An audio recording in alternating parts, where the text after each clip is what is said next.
नमस्कार विद्यार्थी मित्रांनो, तुमच्या सगळ्यांचं स्वागत आहे आपल्या game changer test series 3.0 paper क्रमांक दुसरा. मित्रांनो, आतापर्यंत गेम चेंजर 1.0 15 पेपर तुम्ही सोडवलेत, 2.0 15 पेपर सोडवलेत.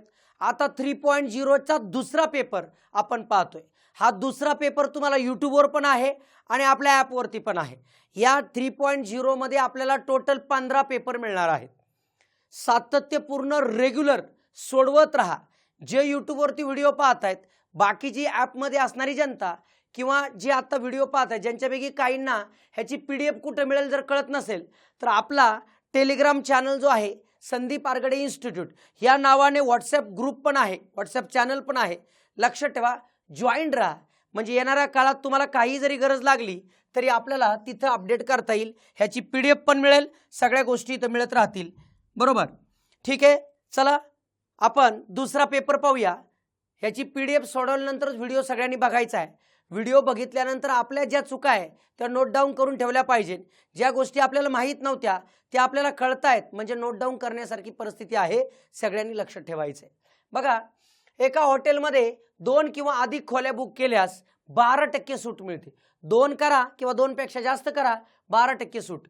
राकेशने एका दिवसासाठी हॉटेलमध्ये 2 खोल्या प्रति 1500 प्रति खोली 1500 प्रति दिवस या दराने बुक केल्या. बघा, आता किती दिवसासाठी एक, किती खोल्या बुक केल्या 2, बरोबर. कसा रेट 1500, म्हणजे किती रुपये गेले, म्हणजे त्यांच्यानुसार रक्कमचा विचार जर केला तर रक्कम बरोबर 1500 एका खोलीचे, दुसऱ्या खोलीचे 1500 म्हणजे 3000 होणार. पण 2 खोल्या बुक केल्यामुळं, 2 किंवा अधिक खोल्या बुक केल्यामुळं 12% सूट मिळते. किती रुपये भरावं लागेल? 100 पैकी 12 कमी दे म्हणजे 88 रुपये दे, म्हणजे 88 भागिले 100 एवढं कॅल्क्युलेशन करायचं आहे. मग 2 2 शून्य गेले, 2 2 शून्य गेले, 30 गुणिले 88 हा गुणाकार करायचा आहे. बघा, 0 तसाच, 8 त्रिक 24, हातचा आला 2, बरोबर. 8 त्रिक 24 आणि 2 26, म्हणजे 2640 रुपये द्यावे लागतील.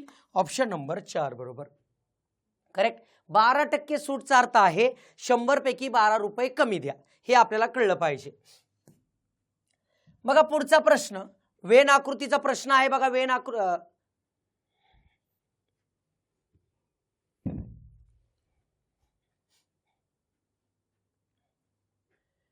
बघा मित्रांनो, पुढचा प्रश्न पायचार्टचा प्रश्न आहे, वृत्तालेखाचा प्रश्न आहे. काय प्रश्न आहे बघा, सोबतच्या वृत्तालेखात गावातील जमीन विविध प्रकारच्या पिकासाठी असलेल्या लागवडीखाली क्षेत्र दाखवते. प्रश्न काय आहे, कोणत्या 2 अन्नधान्य पिकांचे लागवडीखालील क्षेत्र एकूण जमिनीच्या 25% आहे? म्हणजे खालीलपैकी कोण दोघांची बेरीज ही 25% आहे. 100 पैकी 25%, 100 पैकी 25, तर हे डिग्रीमध्ये आहे मित्रांनो. डिग्रीमध्ये 360 पैकी चौथा हिस्सा काय होतो? ती चौथा हिस्सा लक्षात आला पाहिजे. मग 1 हे 4, 4 ने भागलं 9, म्हणजे याचा अर्थ काय, कोणत्या दोघांची बेरीज 90 आहे ते चेक करायचं. मग बाय ऑप्शन जायचंय. बघा, मका बाजरी, मका 77 आहे. बाजरी किती? बाजरी 85 नाही होत, ठीक आहे. ज्वारी जवस, ज्वारी बघा 37 आहे, जवस बघा 53 आहे. ह्या दोघांची बेरीज केली 90, बरोबर आहे. Option number 2. 360 पैकी 90 म्हणजे 25%, ऑप्शन 2. बघा पुढचा प्रश्न 28 40 27 31 33 47 45 43 मध्यांक शोधा. मध्यांक ह्यालाच आपण मध्यक म्हणजेच मीडियन असं म्हणतो, लक्षात ठेवा, मीडियन. आता मीडियन काढण्याची पद्धत काय, दिलेल्या संख्या क्रमाने मांडून घ्या, चढत्या क्रमाने मांडून घ्या. 27 28 नंतर काय बघा 31 33, बरोबर. पुढे काय बघा, पुढे 40, पुढे 43 45 47, बरोबर, ठीक आहे. हे क्रमाने मांडलं. मग बरोबर मधोमध येणारी संख्या म्हणजे आपला मध्यक असतो. 1 2 3 4 5 6 7 8. आता मध्यक 8 असलो काय, मग मधल्या दोघांची सरासरी, मधले दोघं बघा 33 + 40 यांची सरासरी केली, 33 + 40 किती होतात, तर 33 + 40 झाले 73.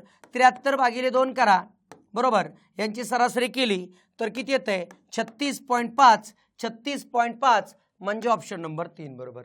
बऱ्याच जणांना मध्यांक हा शब्द कळला नसल्यामुळं त्यांनी ह्याचा मध्य पण काढला असेल. मध्य म्हणजे मीन, मध्यमान त्याला म्हणतात.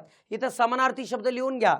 मध्य त्याला समानार्थी शब्द आहे मध्यमान, त्यालाच इंग्लिशमध्ये मीन म्हणतात, त्याला सरासरी म्हणतात, ते वेगळं. आणि मध्यांक म्हणजेच मध्यक म्हणजेच मीडियन, हे शब्द लक्षात ठेवा.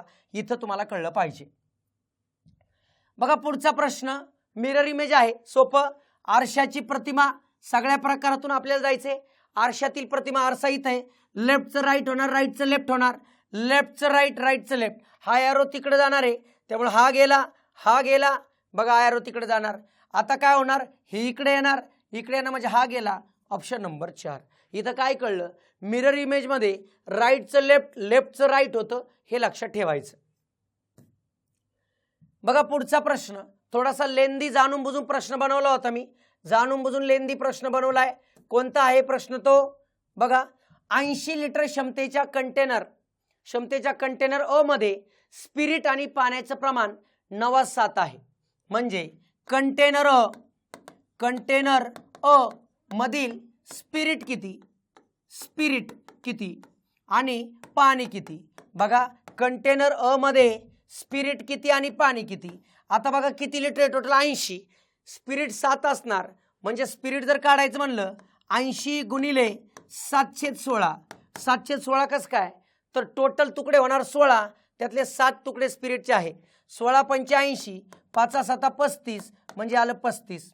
करेक्ट. पाण्याचा विचार जर केला तर पाणी 80 गुणिले 9/16, 16 85, 5 9 45, हे आलं 45.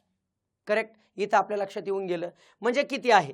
आता काय दिले बघा, या मिश्रणातील 20 लिटर दुसऱ्या रिकाम्या कंटेनर बी मध्ये हलवले, म्हणजे ब मध्ये काय झालं बघा, ब मध्ये 20 लिटर गेलं, 20 लिटर. आता त्यातलं पाणी किती आणि काय किती बघा, 20 लिटर जे गेलंय, 20 लिटर ब मध्ये जे गेले, ब मध्ये त्यातलं 20 लिटर गेलंय, त्यातलं पाणी किती, तर पाणी लक्षात ठेवा किती, 16 पैकी 7 असणारे, 16 पैकी 7 असणारे, 16 पैकी 7. आणि हे झालं स्पिरिट बरं का, स्पिरिट.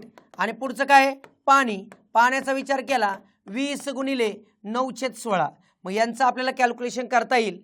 मग काय, 4 चौक 16, 4 पंचे 20, 4 चौक 16, 4 पंचे 20. आता इथं जर विचार केला तर 5 न 5 7 35, 35 भागिले 4 म्हणजेच किती, 35 ला 4 ने भागलं, 4 8 32, उरले 3, 4 7 28, 5, 4.75, 8.75. इथं विचार करा, 8 पंचे 9 5 45 भागिले 4, 4 10 बघा, 4 10 4 11, 11.25. म्हणजे तुम्हाला कळलं, जे 20 लिटर गेले त्यातून स्पिरिट किती बाहेर गेलं, तर 8.75, आणि पाणी किती बाहेर गेलं, 11.25. आता काय झालं बघा, त्यानंतर कंटेनर अ मध्ये पूर्णपणे पाणी भरले गेले, तर कंटेनर अ मधील मिश्रणातील पाण्याचं स्पिरिटशी गुणोत्तर काय. आता बघा कंटेनर अ मध्ये काय झालं होतं, पाणी होतं टोटल किती 45, त्यातलं गायब किती झाले 11.25 बरोबर. आणि स्पिरिट किती होतं, स्पिरिट 35, 35 मधलं किती गायब झाले 8.75. म्हणजेच काय करता येईल आपल्याला की 35 मायनस 8.75 एवढं वजा करावं लागेल. म्हणजेच 26 पॉईंट किती आलं 25, ही वजाबाकी आली 26.25. ठीक आहे. हे आलं कोण, स्पिरिट राहिले. आता पाणी किती राहिलं, तर पाणी 45 मधून एवढं वजा झालं, म्हणजे 45 किती, 45 मधून थोडक्यात जे गेले तेवढं पाणी वाढलं. 45 मधून कमी किती होणार आहे 11.25, आणि वाढणार किती आहे 20. म्हणजे याच्यात वाढतंय किती बघा, साहजिकच 8.75. जे कमी होते तेच वाढतंय, लक्षात ठेवा. म्हणजे इथं आपल्याला कळलं की हे कमी झालं आणि वाढलंय. म्हणजे आता यांची जर बेरीज केली तर किती येते, तर 53 पॉईंट समथिंग, 53 पॉईंट किती 75. मग कोणाचं कोणाशी गुणोत्तर पहा, तर इथे कोणाचं कोणाशी गुणोत्तर सांगितलंय आपल्याला, मिश्रणातील पाण्याचे स्पिरिटशी. पाणी किती झालं 53.75 56 26.25 चला पॉईंट घालू 53 75 भागिले 26 25 चला 25 25 ने भाग देऊ 25 एके 25 25 दुने 50 उरले 3 25 एके 25 उरले 12 25 5 1,600 25 एके 25 उरला 1 0 25 5 आता परत 5 ने भाग देऊ हे झाले 21 हे 5 ने भाग जुळले 43 म्हणजे 43 21 ऑप्शन नंबर 4 मी जाणून बुजून 21 43 पण केलेला आहे। आता हा 5वा प्रश्न मित्रांनो प्युअर कन्सेप्च्युअल क्वेश्चन आहे, थोडंसं तुमच्या अंडरस्टँडिंगवर प्रश्न आहे। काय करायला पाहिजे परीक्षेमध्ये 100% गोल करणे पुढे जाणं हे लक्षात ठेवा। असे प्रश्न मध्ये टाकावेच लागतात पेपर सेटरला, जोपर्यंत तो प्रश्न टाकत नाही तोपर्यंत तो पेपर सेटर होत नाही, तुम्हाला अडकवलं जातं। तुम्ही हुशार झाले पाहिजेत, अशा प्रश्नामध्ये अडकले नाही पाहिजेत। नाही येत तर द्या ना स्किप करून, कारण ते तुम्ही एकमेव नाही की जे स्किप करतायत। स्किप करणारे हुशार विद्यार्थी स्किप करणारच आहे, पण अडकणारे जे आहे ना त्याचा विषय रिझल्ट संपला, हे लक्षात ठेवायचं। बघा पुढचा प्रश्न, आता याचं बरेच जणांनी लॉजिक लावलं उत्तर पण आलंय, पण रिअल लॉजिक काय आता यूट्यूबवर पाहत असाल तर कमेंट करून सांगायचंय मला सगळ्यांनी की तुम्ही लॉजिक काय वापरलं। तुम्ही सगळ्यांनी लॉजिक काय वापरले मला माहिती आहे। हे 9 ने वाढलं, हे 9 ने वाढलं, हे 9 ने वाढलं म्हणजेच किती 72 ऑप्शन नंबर 4 असं केलेलं आहे तुम्ही। परत हे 9 ने वाढलं बरोबर, पण हे लॉजिक नाहीये, इथं काहीतरी होतंय, इथं काय 9 ने नाही वाढते, इथं 15 ने वाढते। मग काय आहे, काय लॉजिक आहे बाबा 72 तर उत्तर येतंय, काय लॉजिक आहे सगळ्यांनी कमेंट करून मला सांगायचे। जे ॲपमध्ये पाहणार आहे त्यांनी सुद्धा माझ्या व्हॉट्सॲप नंबरवर 8308 110 110 या नंबरवरती मेसेज करून सांगायचे गेम चेंजर 3.0 पेपर क्रमांक 2 प्रश्न क्रमांक 6 याचं लॉजिक असं असं आहे। सांगा बघू किती लोकांना क्लिक झाले, मी तर नाही सांगत आता, क्लिअर आहे। बघू क्लिक झाले, बाकीच्यांनी असं केले 72 उत्तर आले, मान्य आहे। ए बी सी एक व्यवसाय सुरू करतात। ए एकूण भांडवलाच्या 30% गुंतवतो, बी उर्वरित भांडवलाच्या 50% गुंतवतो आणि सी उर्वरित भांडवल गुंतवतो। म्हणजे ए बी आणि सी, ए बी सी आहे बघा, ए बी सी। ए काय करतो 35%, ए आहे 30%, ए आहे 30%। आता बी उर्वरित भांडवलाच्या उरले किती 70 त्याच्या 50% म्हणजे आलं 35, मग उरलं काय 35, करेक्ट। लक्षात आलं का? टोटल 100चं डिस्ट्रीब्युशन, इथं 50 का नाही लिहिलं सर, उरलेल्याच्या 50%, उरले किती 70 त्याचे 50% म्हणजे 35 दिलंय, गुंतवतो। मग हे भांडवल गुंतवतो बघा, याला मुदत झाली, भांडवल गुंतवले, यांचं गुणोत्तर प्रमाण आपल्याला कळलं पाहिजे। 5 7 30, 5 7 35, 5 7 35, कोणाचं गुणोत्तर 6 7 7। आता काय दिले बघा, काय दिले त्यांना वर्षाच्या शेवटी एकूण नफा 2,19,000 रुपये झाला, 2,19,000 रुपये नफा झाला असेल तर कोणाचा वाटा काढायचा याचा। क्लिअर गोष्ट आहे मित्रांनो, ह्याला 20 ने भागावं लागणार, कारण 6 7 13 7 20, 20 ने भागावं लागणार, गुणिले 6 करावं लागणार, हे तुमचं उत्तर। चला 0ला 0 गेलं, 2 ने भागलं 3, यांचा गुणाकार करायचा आहे, किती आला 65,700 ऑप्शन नंबर 1 बरोबर, करेक्ट आहे। सिंपल गोष्ट लक्षात ठेवा, भांडवल मुदत भांडवल मुदत भांडवल मुदत करायचं असतं, पण यांची मुदत सेम आहे, घेतलीच नाही मी, हे लक्षात आलं पाहिजे।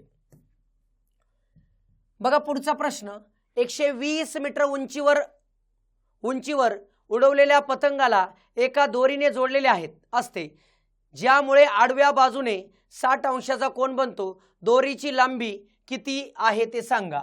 आता बघा 120 मीटरवर म्हणजे आता हे उंची बघा 120 मीटर, इथून ही पतंगाची दोरी आहे, हा पतंग आहे आपला, पतंग असा काईट म्हणूया आपण, ही जी आहे तर हे जे आहे ते किती अंश आहे 60 अंश, लक्षात ठेवा। ही जी उंची आहे ती 120 आहे, हे आपल्याला माहिती 90 आहे बरोबर, आणि हे माहिती कळलंय 30 डिग्री। तुम्हाला काय विचारलंय, तुम्हाला विचारलंय दोरीची लांबी किती, दोरीची लांबी म्हणजे 90 अंशा कोणासमोरची बाजू काय, तर हे कळते आपल्याला 60 अंशा कोणासमोरची बाजू 30 60 90, 60 अंशा कोणासमोरची बाजू ही वर्गमुळात 302 गुणिले कर्ण असते, हे आपल्या सगळ्यांना माहिती आहे, हे लक्षात ठेवा। कर्ण म्हणजे x, ही किंमत दिलेली आहे आपल्याला किती 120 बरोबर वर्गमुळात 302 गुणिले कर्ण. मग कर्णाची किंमत काय, तर इथं येईल 120 गुणिले 2 भागिले वर्गमुळात 3 म्हणजेच कर्ण. मित्रांनो यांचं जर केलं 240 भागिले वर्गमुळात 3 हे उत्तर यायला पाहिजे असे सगळ्यांचे विचार होतात. पण गंमत काय, वर्गमुळात 3 जर गायब करायचं असेल तर त्याला रॅशनलायझेशन मेथड म्हणतात. ह्याला वर्गमुळात 3 गुणिले वर्गमुळात 3 ने करा म्हणजेच काय 240 वर्गमुळात 3 भागिले याचा अर्थ 3 ने भागलं 80 80 वर्गमुळात 3 ऑप्शन नंबर 4 बरोबर. थोडासा लेवलचा पेपर टाकलेला आहे, थोडं होऊ द्या. जर अवघड आला तर आपण कसं निवडायला पाहिजे, सोपा आला तर कसं निवडायला पाहिजे इथं लक्षात आलं पाहिजे. बघा पुढचा प्रश्न, ब्लड रिलेशन सोपं, फक्त ट्रॅप काय टाकला होता बघा, हॅशटॅगचा अर्थ बहीण होतो, डॉलरचा अर्थ भाऊ होतो, स्टारचा अर्थ पत्नी होतो, @चा अर्थ आई होतो. म्हणजे हॅशटॅग बहीण, डॉलर भाऊ, स्टार पत्नी, @आई. आता काय दिले बघा, MNOPQ यांची डायग्राम काढायची. हॅशटॅगचा अर्थ बहीण आहे, यम ही बहीण आहे कोणाची, यांची. बर यन हा भाऊ आहे कोणाचा, ओचा. आता ट्रॅप इथं होता सगळ्यात जास्त ट्रॅप कोणता, A*B म्हणजे O*B म्हणजे O ही P ची पत्नी नाही तर P ही O ची पत्नी. उलट आहे बघा, उलट म्हणजे हे गुणिले P ही पत्नी आहे कोणाची, O ची, म्हणजे हा मेल झाला. पुढचं वाक्य, P ही आई आहे कोणाची, P ही आई आहे Q ची, मग इथं आला Q. करेक्ट. मग प्रश्न काय विचारलाय बघा, यमचा Qशी काय संबंध, यम ही Qची कोण, तर इथं लक्षात येतंय आई वडील आहे, वडिलांची बहीण आहे, वडिलांची बहीण आहे म्हणजे आत्या आहे, तर आत्या माझी आहे म्हणजे Qची आत्या आहे, वडिलांची आत्या नाही, चूक आहे, म्हणजे वडिलांची बहीण आहे ऑप्शन नंबर 3 बरोबर. आत्या उत्तर आहे, वडिलांची आत्या नाही, माझी आत्या.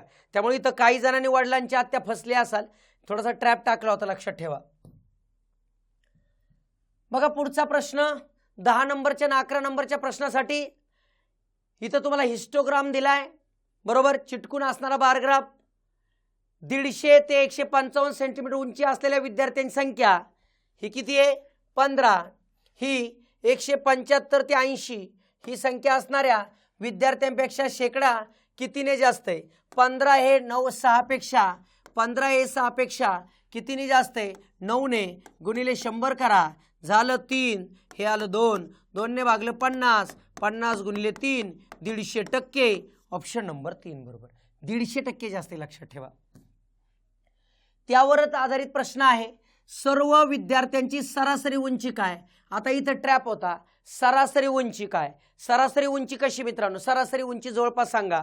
म्हणजे तुम्हाला हा जो ग्रुप दिलाय यांचे विद्यार्थी 15 आहे, म्हणजे आता ग्रुप म्हणल्यावर काय करू, तर यांचा मीडियन घ्यायचा असतो, मध्य घ्यायचा असतो. मध्य कोण, 152, म्हणजे याला 152.5 ने गुणायचं, ह्याला 157.5 ने गुणायचं, ह्याला 162.5 ने गुणायचं मध्यने, ह्याला 167.5 ने गुणायचं, ह्याला 172.5 ने गुणायचं, ह्याला 177.5 ने गुणायचं. करेक्ट आहे, हे लक्षात ठेवा. ह्यांचा गुणाकार करून ह्या सगळ्यांची बेरीज येते.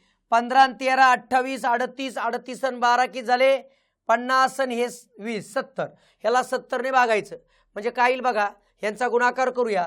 15 5 75 म्हणजे 5 आला, हातचा आला 7, 15 दुने 30 आणि 7 37, हातचा आला 3, 15 5 75 आणि 3 78, हातचा आला 7, 15 1 15 आणि 7 किती आलं 23, 15 आणि 7 किती 22 बरोबर, 2287.5. बरं, आता 13चा पाडा म्हणावा लागेल. 13 पंचे 65, हातचा आला किती, हातचा आला 6, 13 7 91 6 97, हातचा आला किती 9, 13 पंचे 65 9 74, हातचा आला 7, 13 1 13 आणि 7 20 बरोबर. ठीक आहे, पुढचं यांनी 10 ने गुणलं तर 1625 झालं. ओके, याला 14 ने गुणलं 14 पंचे 70. ओके पॉइंट, हातचा आला 7, 14 7 98 98 7 98 7 105, हातचा आला 10, 14 सक 84 10 94, हातचा आला 9, 14 एके 14, 9 23, बरोबर. ठीक आहे. पुढचा आता बघा 12 ने गुणायचंय. 12 पंचे 60, हातचा आला 6, 12 दुने 24 आणि 7 30, हातचा आला किती 3, 12 साती 84, 12 साती 84, 12 साती 84, हातचा किती आलता 3, 87, हातचा आला 8, बरोबर. ठीक आहे. 12 एके 12 आणि 8 20, बरोबर. पॉईंट. आता खाली पॉईंट आहे का? हो. 6 पंचे 30, हातचा आला 3, 6 7 42 आणि 3 45, हातचा आला 3, हातचा आला 4, 6 7 42 आणि 4 46, हातचा आला 4, 6 एके 6 आणि 4 10. ओके. मग यांची फक्त बेरीज करा. 5 आणि 5, बरोबर. 10, हातचा आला 1, बरोबर. 1 2 1 हातचा आलाय. 6 आणि 5, 6 आणि 5 किती? 6 आणि 5 11, 11 आणि 5 16, 16 आणि 14 20, हातचा आला किती 2, 8 आणि 7 15, 19 21 25 आणि 8 33, हातचा आला 3, 3 आणि 3 6 आणि 9, 6 आणि 6 12, 12 आणि 2 18, 12 आणि 2 14, 14, हातचा आला 1, 1 आणि 1 2, 2 2 आणि 4 6 7, बरोबर. 7 9 11. मग याला भागिले किती करायचे 70. ठीक आहे. 70 म्हणलं शून्याला शून्य गेला. 7 ने भागूया. 7 एके 7, उरले किती 4, 7 सक 42, म्हणजे किती आलं 163 162 असं काहीतरी असणार. ऑप्शन नंबर 1 बरोबर.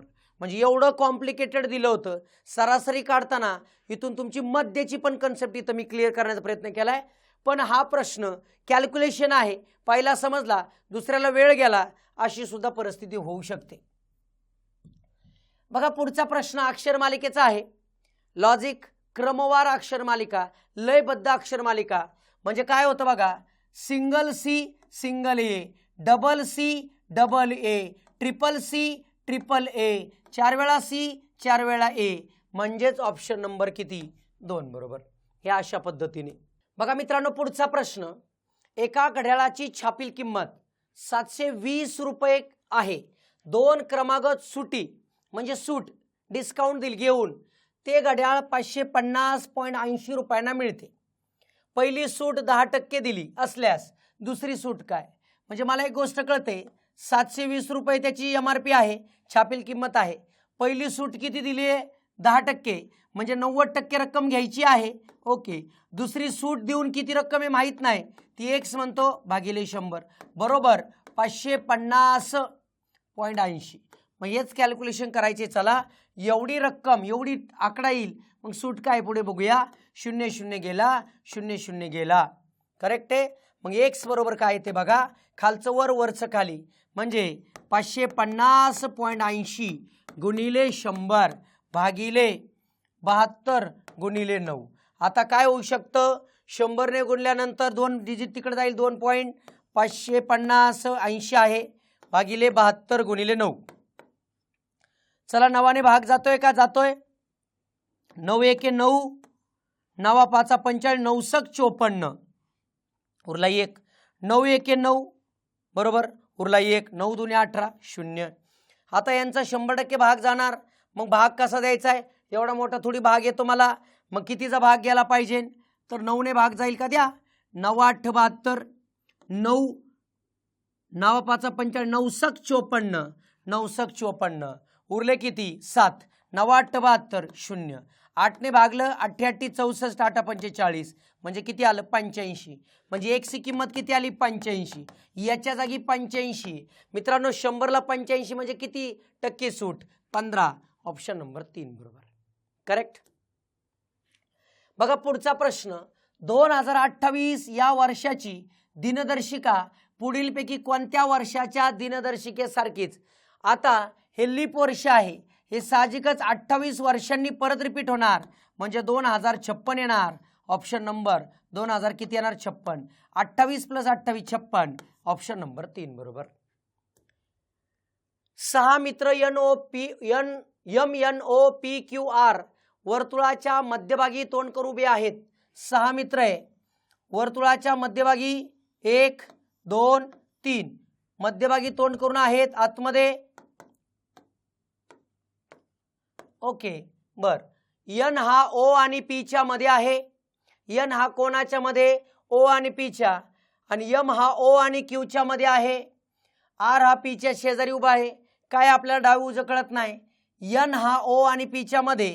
एन हा ओ आणि पीच्या मध्ये. बरोबर ठीक आहे. यम हा ओ आणि क्यूच्या मध्ये. यम राहिला कोण? आर. आर हा पीच्या शेजारी. ओके. यम आणि आरच्या मध्ये कोण? क्यू. ऑप्शन नंबर किती? 1 बरोबर. एकदम सोपा प्रश्न. अनिलने 5 वर्षासाठी सरळ व्याजाने 5,000 रुपये अशा प्रकारे कर्ज घेतले की पहिल्या 2 वर्षासाठी व्याजदर वार्षिक 6% ठेवला आणि 3 वर्षासाठी व्याजदर 8% ठेवला तर त्याला किती व्याज मिळेल? मित्रांनो पहिली रक्कम किती व्याज मिळेल बघा. I इज इक्वल टू पहिलं I1 प्लस दुसरा I2. मग पहिली रक्कम 5,000 रुपये. किती वर्षासाठी? 2 वर्षासाठी. रेट 6 भागिले 100 प्लस प्लस I2 5,000 रुपयेच. किती वर्षासाठी? 3. रेट किती? 8 भागिले 100. बस हो गया. हेच मिळणार तुम्हाला. 0 0 गेला, 0 0 गेला, 0 0 गेला, 0 0 गेला.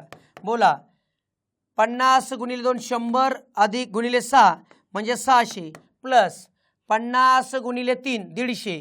150 गुणिले 8 150 गुणिले 8 म्हणजे 1200. यांचा विचार केला तर 1800 म्हणजे टोटल व्याज किती मिळणार? 1800. ऑप्शन नंबर 1 बरोबर. लक्षात ठेवा. मण्यांच्या सहाय्याने एक चौरस तयार करत असताना चारही बाजूवर समान अंतरावर 13 मणी असले पाहिजेत तर एकूण किती मणी? आता मित्रांनो एक किती पाहिजे? 13. 1 2 3 4 5 6 7 8 9 10 11 12 13. आता आडवे पण 13. 1 2 3 4 5 6 7 8 9 10 11 12 13. बरोबर. लक्षात आलं. उभे पण 13. 1 2 3 4 5 6 7 8 9 10 11 12 13. ठीक आहे. आडवे पण 13. 1 झालाय. 2 3 4 5 6 7 8 9 10 11 12 आणि 13. ठीक आहे. इथं लक्षात ठेवा. तर टोटल मनी किती बघा. टोटल मनी तुम्हाला क्लिअर कळतं. ही बाजू जर घेतली तर हे झाले 13 इथपर्यंत. बरोबर. कुठपर्यंत? कुठपर्यंत 13 झाले बघा. इथून इथपर्यंत झाले हे 13. बरोबर. ही लाईन बघा इथून इथपर्यंत 13. 13 दुने 26. आता बघा हे किती राहिले? 1 2 3 4 5 6 7 8 9 10 11. 11 11 22. मग यांची बेरीज केली किती आली? 48. जेव्हा सगळ्या बाजूनी सारखं असतं ना तर नेहमी लक्षात ठेवा काय तर याच्या अगोदरचा घ्यायचा आणि त्याचं 4 पट करायचं. म्हणजे 13 होते ना तर सिंपल बार चोक करायला पाहिजे. 48 मणी लागतात. ऑप्शन नंबर किती बरोबर? 2 बरोबर. करेक्ट. हे असं तुम्हाला दाखवलंय पण रिअलमध्ये असं करायला पाहिजे. चौरस आकृती मणी ठेवायचेत. बरोबर. मण्यांच्या सहाय्याने एक चौरस तयार करायचा आहे. चारही बाजूवर समान अंतरावर 13 मणी ठेवायचेत. 13 ठेवायचे म्हणजे 12 चोक 48. उत्तर ऑप्शन 2. ABCDEF या प्रत्येकाची परीक्षा आठवड्यातील सोमवारपासून सुरू होऊन त्याच आठवड्याच्या रविवारी संपणाऱ्या वेगवेगळ्या दिवशी असते. बरोबर. गुरुवारी विद्युत पुरवठा खंडित असल्यामुळे कोणाचीही परीक्षा घेतली जात नाही. म्हणजे आपल्याला कळलं सोमवार ते रविवारपर्यंत आहे. सोम मंगळ बरोबर बुध. गुरुवार तर सुट्टी आहे. गुरुवार शुक्र शनी आणि रविवार ह्या सगळ्यांच्या परीक्षा आहेत. बरोबर. या सगळ्यांच्या आपल्याला कोणाची परीक्षा कधी येते तो विचार करायचा आहे. इथं तर ऑलरेडीच कॅन्सल आहे. गुरुवारी सुट्टी आहे. विद्युत पुरवठा खंडित आहे. ए आणि एफ यांच्या परीक्षा एका दिवसाने वेगळ्या केल्या जातात तो सुट्टीचा दिवस आहे. ए आणि एफ यांच्या सुट्ट्या एक सुट्टीने ए आणि एफ इथं कुठेतरी असणार आहे. बघूया. ई ची परीक्षा शनिवारी असते. ई आहे बघा शनिवारी. करेक्ट आहे. बर पुढे काय बघा. डी ची परीक्षा एफच्या लगेच आधी म्हणजे एफच्या लगे एफ इथं घेऊन फायदा नाही. एफच्या लगेच आधी डी. बरोबर. ए आणि एफच्या मध्ये ए इथं. तुम्हाला प्रश्न काय विचारलाय बघा. प्रश्न असा विचारलाय डी ची परीक्षा कोणत्या दिवशी तर साहजिकच मंगळवार आहे. ऑप्शन नंबर 4 बरोबर. तुम्ही सगळी माहिती ठेवली तरी गरज नाही आपल्याला. कारण का आपल्याला फक्त डी कुठे येतोय तोच वार शोधायचा आहे. ऑप्शन 4. बघा पुढचा प्रश्न सोपा. एक संख्या 40% वाढवली तेव्हा तिची किंमत 896 झाली, तर ती संख्या काय? मित्रांनो 40% वाढते म्हणजे 100 ची वस्तू 140 होते, तर कोणती वस्तू 896 होणार ही लक्षात ठेवा. 100 ची वस्तू 40% वाढते, 100 ची 140 होते, तर कितीची 896 होते हा विचार करूया. मग क्रॉस मल्टिप्लिकेशन करा. x बरोबर 896 गुणिले 100 भागिले 140. 0 0 गायब करूया, गेला. 2 ने भागलं 5 7, 7 ने भागूया 7 एके 7, उरला 1, 7 दुने 14, उरला किती 7, 7 8 56. यांचा गुणाकार केला तर काय येते बघा. 5 गुणिले करून घ्या. 5 8 40, हातचा आला 4, 5 दुने 10 4 14, हातचा आला 1, 5 एके 5 आणि 6, 640. ऑप्शन नंबर 3 बरोबर. 49 सेंटीमीटर बाजूंचा एक घन सर्व बाजूंवर जांभळा रंगवला आहे. नंतर प्रत्येकी 7 सेंटीमीटर बाजूंच्या लहान चौकोनी तुकड्यांमध्ये कापला, तर फक्त एकाच पृष्ठभाग रंगवलेला लहान चौकोनी तुकड्यांची संख्या काढा. घन आहे, घन डोळ्यासमोर ठेवा. घन डोळ्यासमोर येतोय का बघा. घन डोळ्यासमोर येतोय का? सगळ्यांच्या डोळ्यासमोर आल्यानंतर त्याची जी बाजू आहे मित्रांनो, त्याची जी बाजू आहे ती आपल्याला किती दिलेली बघा. ही 49 हे लक्षात ठेवा. 49 बरोबर. ह्याचे 7-7 सेंटीमीटर तुकडे करायचे. 7-7 असे तुकडे करायचे. एकूण असे किती तुकडे तयार होतील की ज्यांच्या किती बाजूंना एकाच पृष्ठभाग रंगवलेला असेल. तर एकच जर पृष्ठभाग रंगवलेला असेल, असे फॉर्म्युले लक्षात ठेवा. तर काय एकच वाला 6 कंसात n वजा 2चा वर्ग हे लक्षात ठेवा 6. बरं आता n ची किंमत जी आहे 1 सेंटीमीटर असेल तर काय अडचण नाही, पण इथं 7 सेंटीमीटर, याला 7 ने भागावं लागणार. म्हणजे 49 भागिले 7 वजा 2चा वर्ग. 6 यांचा भागाकार केला तर 7 वजा 2चा वर्ग म्हणजे 6 गुणिले 5चा वर्ग. 6 गुणिले 25, 25 किती 150. ऑप्शन नंबर 2 बरोबर. हे लक्षात ठेवा. प्रत्येक भागाचे हे 6 फॉर्म्युले लक्षात आले पाहिजे. 1 सेंटीमीटर जर तुकडा करायचा असेल तर डायरेक्ट n घेतात आणि जितक्या सेंटीमीटर तुकडे करायचे त्यांनी भागायचं. लक्षात ठेवा, हे 6 फॉर्म्युले तुम्हाला माहित पाहिजे. बघा पुढचा प्रश्न. एका वर्गामध्ये 5 मुले व 6 मुले आहेत.